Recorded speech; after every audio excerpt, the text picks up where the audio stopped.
这女人非同一般，本公主担心她会坏了我们的大事。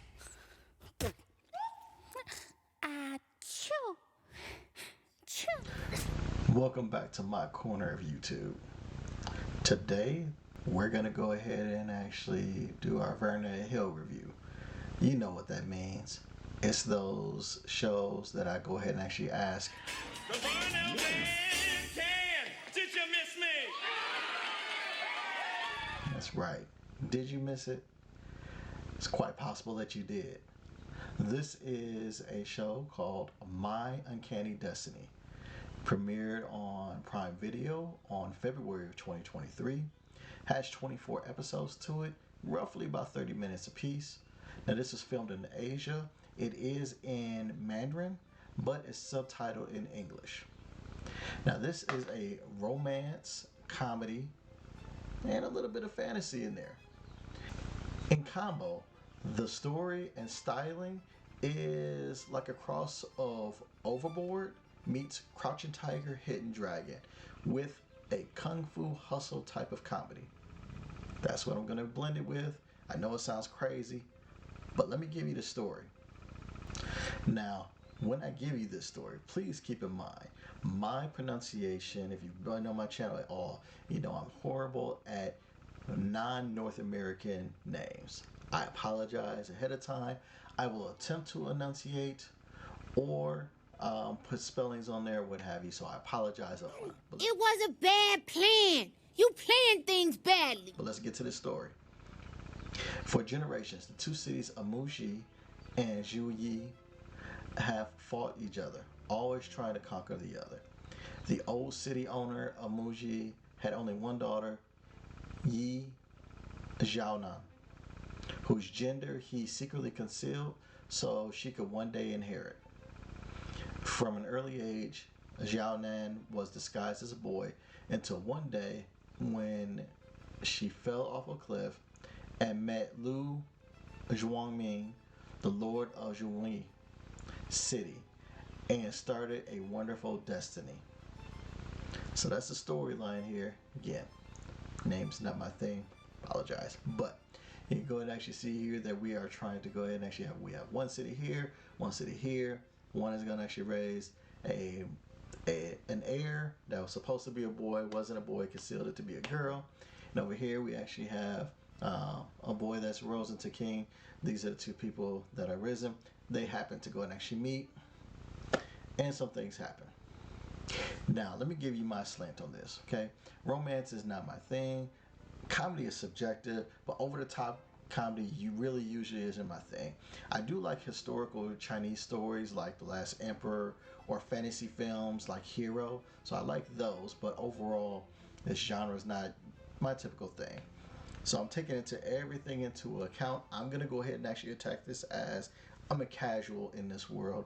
I'm not a main target audience for this, but I'll try and give it a fair review as always. If you like how this sounds, do me a favor, click like, share, subscribe. Good? Let's get to it. Now, this series is at its heart a romance comedy, and it has overt comedy elements to it as well. It's meaning that there's goofy, funny sound effects and awkward encounters or looks, and it overemphasized facial expressions when things go weird. Just kind of gives you like almost live action anime type of feel to it. It takes some getting used to, but you just kind of start vibing with it as the episodes proceed on there, and that you kind of understand what the tone is. Most of the comedic acting in here is pretty decent. Special shout out to Zhang Yunan as Yi Zhaonan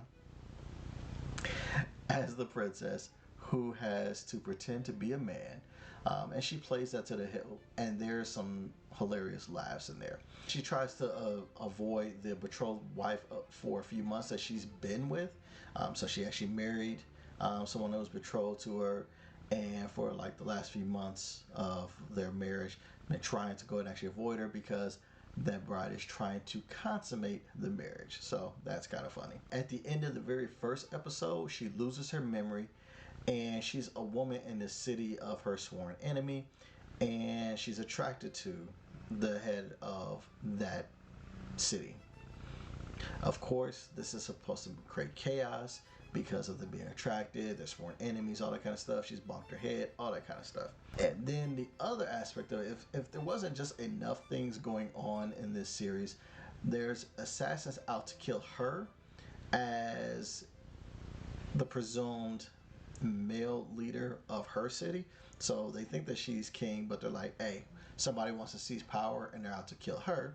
And then there's assassins out to kill the head of her enemy, the head dude there. And this all leads to kind of craziness, a lot of situations that, create confusion, misunderstandings, all that kind of good stuff. The characters around Jing Wang are decent to pretty good. The comedy is mostly quaint, as obviously Chinese culture, as is most of Southeastern Asia, are modest, at least in public. And so there's no raunchy or vulgar bits in here, so it's a little bit more of quaint comedy, but it still can be charming. For main target audiences, the romance comedy aspect is interesting. Both of the characters are, typical, stereotypical, beautiful people, and they don't know that they're enemies. So misunderstandings, acting as if they aren't attracted to each other, and getting to know each other are front and center here, and really kind of put it in the realm of will they, won't they, do they like each other, and ultimately, will it go ahead and actually, are they able to go and actually get centuries of culture, warfare, hatred, all that kind of good stuff.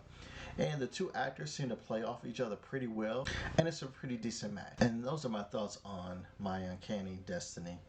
But let's see what that verdict is. For main audiences and casuals, I'm gonna say watch one episode. For main target audiences, rom-com style here is just a very unique way of going about it, and so it's going to take that one episode for you to kind of vibe and see if this is your thing. The flip of the woman having to act like a man and keep her feelings and real thoughts to herself is interesting, especially with the context of monarchy, society, king, emperor, that type of thing, and trying to go and actually hold that down.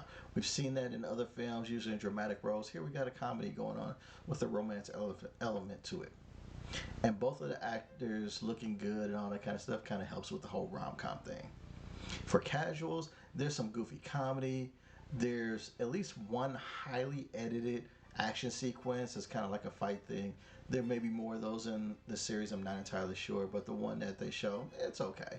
It's definitely no Crouching Tiger, Hidden Dragon, but it's decent.